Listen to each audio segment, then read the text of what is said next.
جب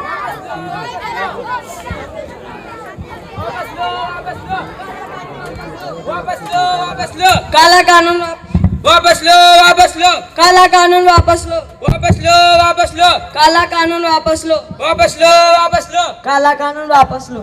હલો ભાઈ કઈ જાઓસ? આ ઝંડા ઝંડી લઈને નીકળી પડોસ. ડાયો સોનો મોનો ખાઈ પીને બેસી લે ને રાજકારણમાં પડ્યા વગર. હલો ભાઈ, આ રાજકારણ નોય, આ આપણા બધોનો મસલો છે. આ વકફના કાળા કાનૂનથી આપણા મદ્રસા, મસ્જિદ અને કબ્રસ્તાન છીનવા માંગે છે. ઈ વક્ફની જમીન કઈ કોઈના બાપની છે? હલો ભાઈ, તો ના માનતો હોય તો ચાલ તને મોલ સાહેબને વકીલ પાક લઈ જાઉં.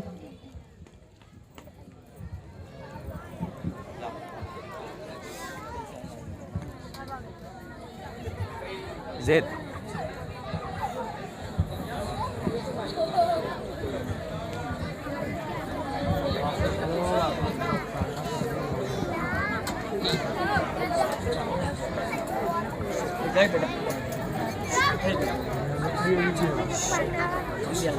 السلام علیکم مولانا صاحب. وعلیکم السلام. بتائیے بھائی کیسے تشریف آوری ہوئی؟ مولانا صاحب، ان دنوں ذرائع ابلاغ پر وقف ایکٹ کا چرچا عام ہے. احتجاجات ہو رہے ہیں. برائے مہربانی آپ اس بات پر روشنی ڈالیں کہ دین اسلام میں وقف کسے کہتے ہیں؟ دیکھیے، شریعت کی اصطلاح میں وقف کا مطلب ہوتا ہے کہ اپنی کسی جائیداد کو مکمل طور پر رائے خدا میں ہمیشہ کے لیے وقف کر دینا. اگر کسی جائیداد کو ایک مرتبہ رائے خدا میں وقف کر دی جائے تو نہ ہی اس کے ورثاء اسے اپنی ملکیت میں لے سکتے ہیں اور نہ ہی بیچ سکتے ہیں اور نہ ہی کسی کو بخشش کے طور پر دے سکتے ہیں. اب یہ جائیداد مکمل طور پر انتفاع عام کے لیے صدقہ ہوگی.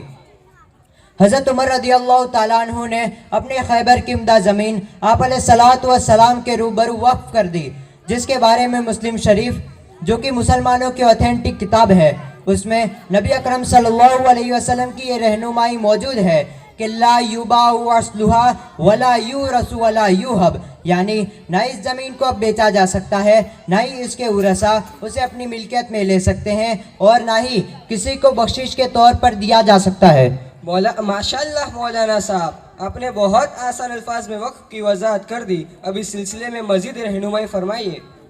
دیکھیے، اسلامی تعلیم کے مطابق وقف دو طرح کے مقاصد کے لیے ہوتا ہے. ایک حقوق اللہ کی خاطر وقف کرنا اور دوسرا حقوق العباد کی خاطر وقف کرنا. میں آپ کو دونوں کی ایک ایک مثال پیش کرتا ہوں. جب سن ہجری 1 میں مسجد نبی کی تعمیر کا مرحلہ درپیش تھا تو حضرت ابو بکر صدیق رضی اللہ تعالیٰ عنہ نے سہل اور سہیل نام کے 2 یتیم بچوں کی زمین ان کے کفیل اسد ابن زرارہ رضی اللہ تعالیٰ عنہ سے اس کی پوری قیمت ادا کر کے خریدی اور اسے مسجد نبی کے لیے قیامت تک وقف کر دیا. یہ حقوق اللہ کی خاطر وقف کی تابندہ مثال ہے. اسی طرح جب باشندگان مدینہ کو پینے کے شیریں پانی کے حصولیابی کی دشواری تھی اور پانی کا دام چکانے سے خصوصاً غربا بہت پریشان تھے تو آپ علیہ الصلوۃ والسلام نے پانی کے لیے وقف کی ترغیب دلائی اور عوام کے لیے پانی کے انتظام کرنے والے کو جنت کی بشارت دی. تو حضرت عثمان غنی رضی اللہ تعالیٰ عنہ نے روما کا کنواں 24,000 درہم دے کر خریدا اور اسے وقف کر دیا اور اجازت عام دے دی کہ وہاں سے امیر و غریب، مسلمان اور غیر مسلمان، ہر کوئی بلا معاوضہ پانی بھر سکتا ہے. یہ حقوق العباد اور رفاع عام کے لیے وقف کی درخشاں مثال ہے. اللہ تعالیٰ ان خلفائے راشدین کو اپنی شان بدلہ عطا فرمائے جنہوں نے ہمیں وقف کرنے کی عملی تعلیم پیش کی. مولانا صاحب، آپ نے بہت اچھی تاریخ بیان کی. اب ذرا ہمیں یہ بھی بتا دیجئے کہ آپ صلی اللہ علیہ وسلم کے زمانے میں کسی غیر مسلم نے بھی یہ کار خیر کیا ہے؟ بھائی، آپ نے عین وقت پر بڑا ہی اچھا سوال کیا ہے. دیکھیے، شریعت نے نظام اوقاف عطا کر کے ساری انسانیت پر کرم فرمائی کی ہے. سیرت ابن اسحاق میں مذکور ہے کہ جب آپ علیہ الصلوۃ والسلام نے وقف کی ترغیب دلائی تو مخیرق ابن نذیر نام کے ایک یہودی صاحب ثروت نے اپنے سارے باغات غربا کے لیے وقف کر کے آپ علیہ الصلوۃ والسلام کی خدمت میں پیش کر دیے تھے.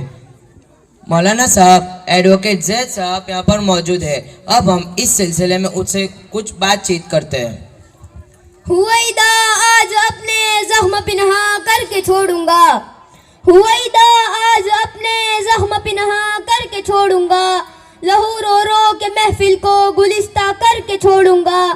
मुझे ए हमनशी रहने दे शुगल सीना कावी में कि मैं दाग़े मोहब्बत को नुमाया करके छोड़ूंगा।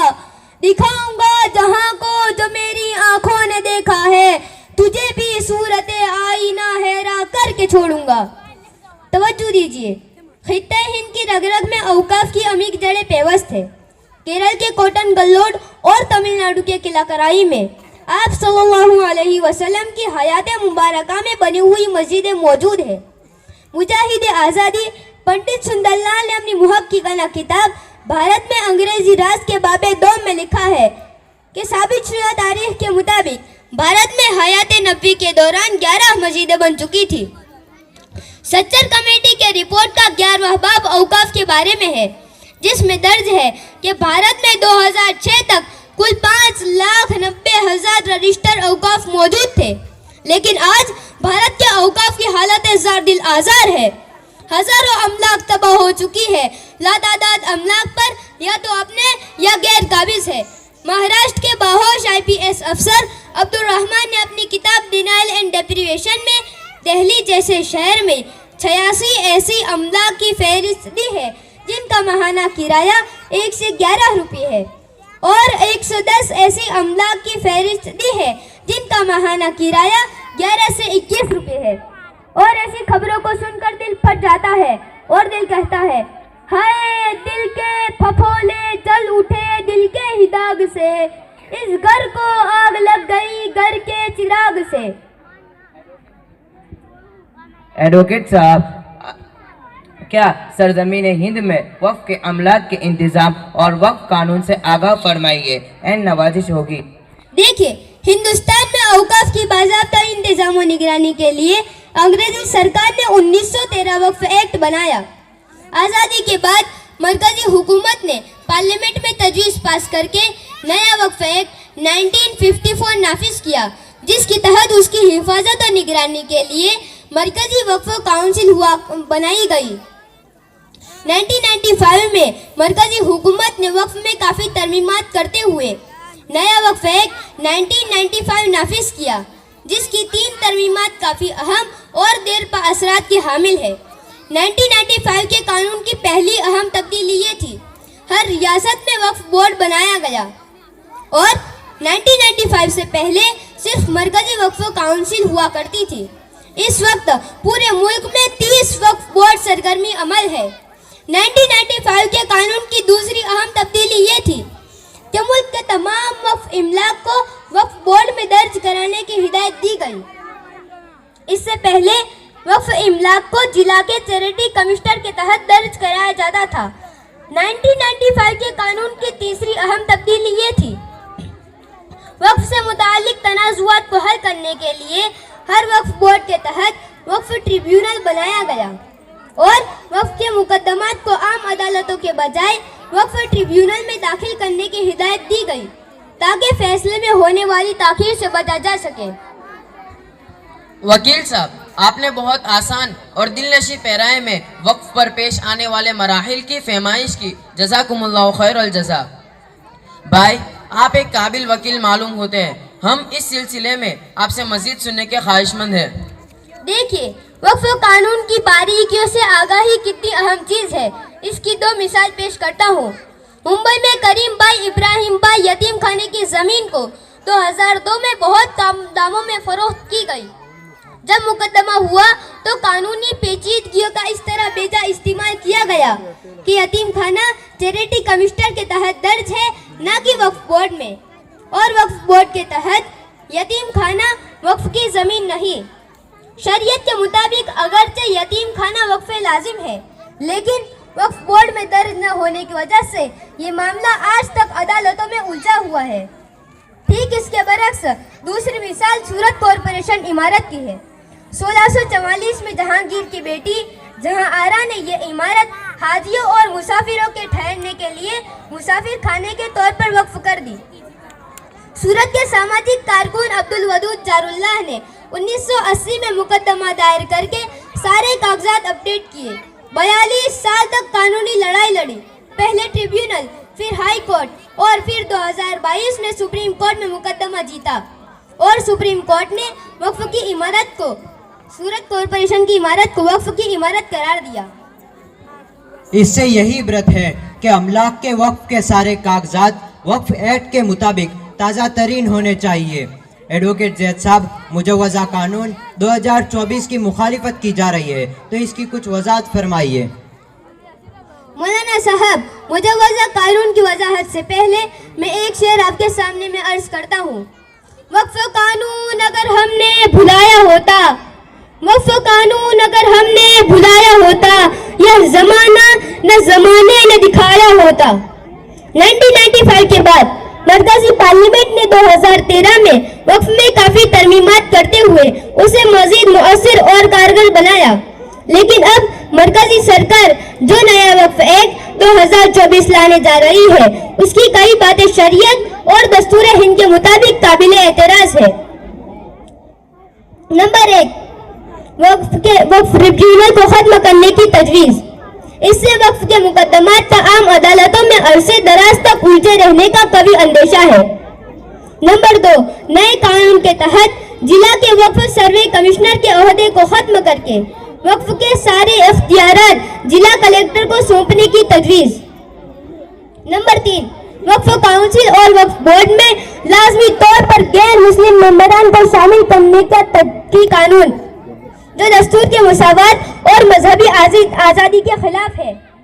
जब दीगर मज़ाहिब की इबादत गाहों से मुताल्लिक ट्रस्टों में उन मज़ाहिब के मानने वाले मेंबरान को शामिल किया जाता है जो इंसाफ के मुताबिक है, तो फिर वक्फ बोर्ड में भी लाजमी तौर पर मुस्लिम मेंबरान को शामिल किया जाना चाहिए।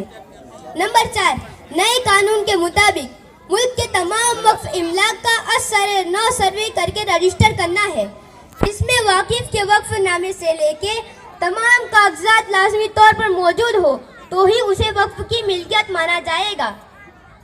मुल्क में हजारों कदीम तरीन मसाजिद, मदारिस, खानकाएं और तारीख अहमियत की हामिल इमलाक जो सदियों से वक्फ के तौर पर मौजूद है, इतने कदीम तरीन दस्तावेजात का मौजूद न होना तो जाहिर है। इससे कानूनी पेचीदगियों और दुश्वारियों में मजीद इजाफा होने का अंदेशा है। नंबर 5, आइंदा किसी भी मिल्कियत को वक्फ करने के लिए जिला कलेक्टर की मंजूरी को लाजिम करार दिया है। इससे तो वक्फ करने में मजीद इल्तिजा का खतरा महसूस किया जा रहा है। इस तरह की बारीक वक्फ शिकान नुकात को मद्देनजर रखते हुए तमाम मुहिब्बान वतन मुस्लिम तंजीम बैत आवाज नया कानून नाफिज न करने की पुरजोर मांग कर रही है। अल्हम्दुलिल्लाह, एडवोकेट जैद साहब और मौलाना फैज साहब, आपने हमें ये तो समझा दिया कि वक्फ क्या है और इस काले कानून के नुकसानात क्या है, लेकिन हम इस कश्मकश में हैं कि हम क्या करें। आप हमारे रहबर, हमारे रहनुमा हैं, तो ज़रा हमें ये अर्ज़ कर दीजिए कि हम क्या करें। ये दिल अब मुरीदे इल्ज़ाम है, क्या अर्ज़ करूं। ये दिल अब मुरीदे इल्ज़ाम है, क्या अर्ज़ करूं। मुस्तकिल सिलसिले शाम है, क्या अर्ज़ करूं। भाई, उम्मत के ये हालात देख कर तो मेरा दिल एक ही तकाजा करता है कि मुसलमानों संभल जाओ, संभल जाने का वक्त आया। मुसलमानों संभल जाओ, संभल जाने का वक्त आया। बहुत सोए हुए अब होश में आने का वक्त आया। भड़क उठे हैं फिर से आतिशे नमरूद के शोले, इन्हें फिर जज्बे इब्राहिम दिखलाने का वक्त आया। और जला डाली थी कश्तियाँ तुमने अंदलुस के साहिल पर, वही तारीख फिर दोहराने का वक्त आया। और चले थे जहाँ से 313 तुम मुसलमानों, इन्हीं माजी की राहों पे फिर पलट जाने का वक्त आया। जनाबे वाला, जब हमने तारीख के और आपको खंगाला तो हमको 19 साल लड़का मोहम्मद बिन कासिम नजर आया, हमको तारिक बिन जियाद नजर आए, हमको सलाउद्दीन अय्यूबी नजर आए, हमको खालिद बिन वलीद नजर आए। लेकिन जब मैंने तारीख से नजर हटाकर आज के मुसलमान को देखा तो 20-25 साल नौजवान पबजी और रमी सलकर पर अपनी जवानी और अपनी जिंदगी को बर्बाद करते हुए नजर आए, तो ये दिल पुकार उठा, जिसको आता नहीं दुनिया में कोई फन तुम हो, नहीं जिस कौम को परवाए नशेमंद तुम हो। बिजलियाँ जिस पे हो आसूदा वो खिरमन तुम हो, बेच खाते हैं जो असलाफ के मदफन तुम हो।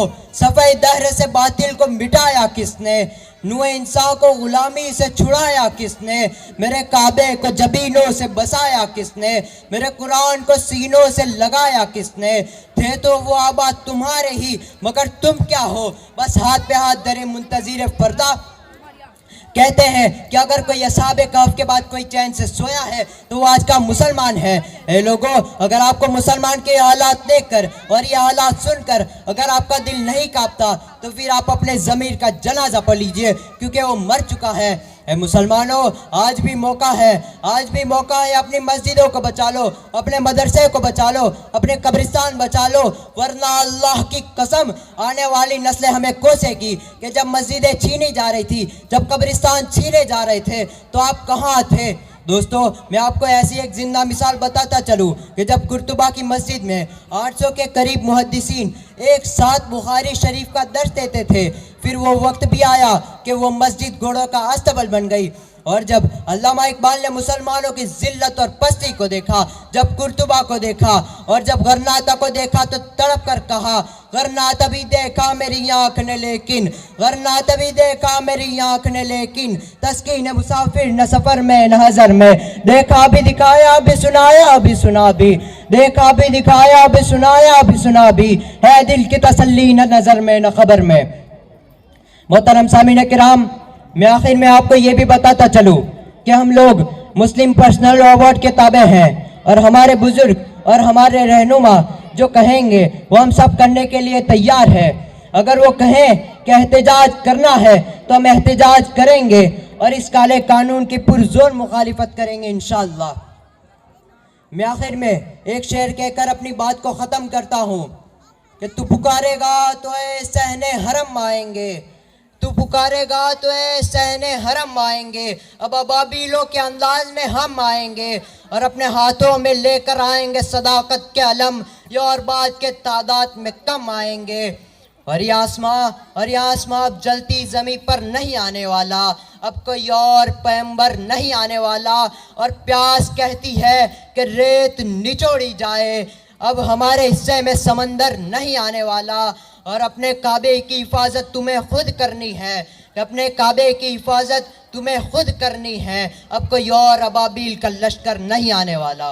वमा अलैना इल्लल बलाग। माशाअल्लाह माशाअल्लाह, बहुत खूब। हालत आज़रा पर बहुत ही अच्छा मुकालमा पेश किया। अल्लाह ताला इन बच्चों को तरक्कियात से मालामाल फरमाए और इनके इल्म व अमल में खूब बरकत अता फरमाए। मेरी माँ बहनों से मुअद्दबाना गुजारिश है, ये दीनी मजलिस है, दीन हमें जितना हुक्म देता है हमें उतना ही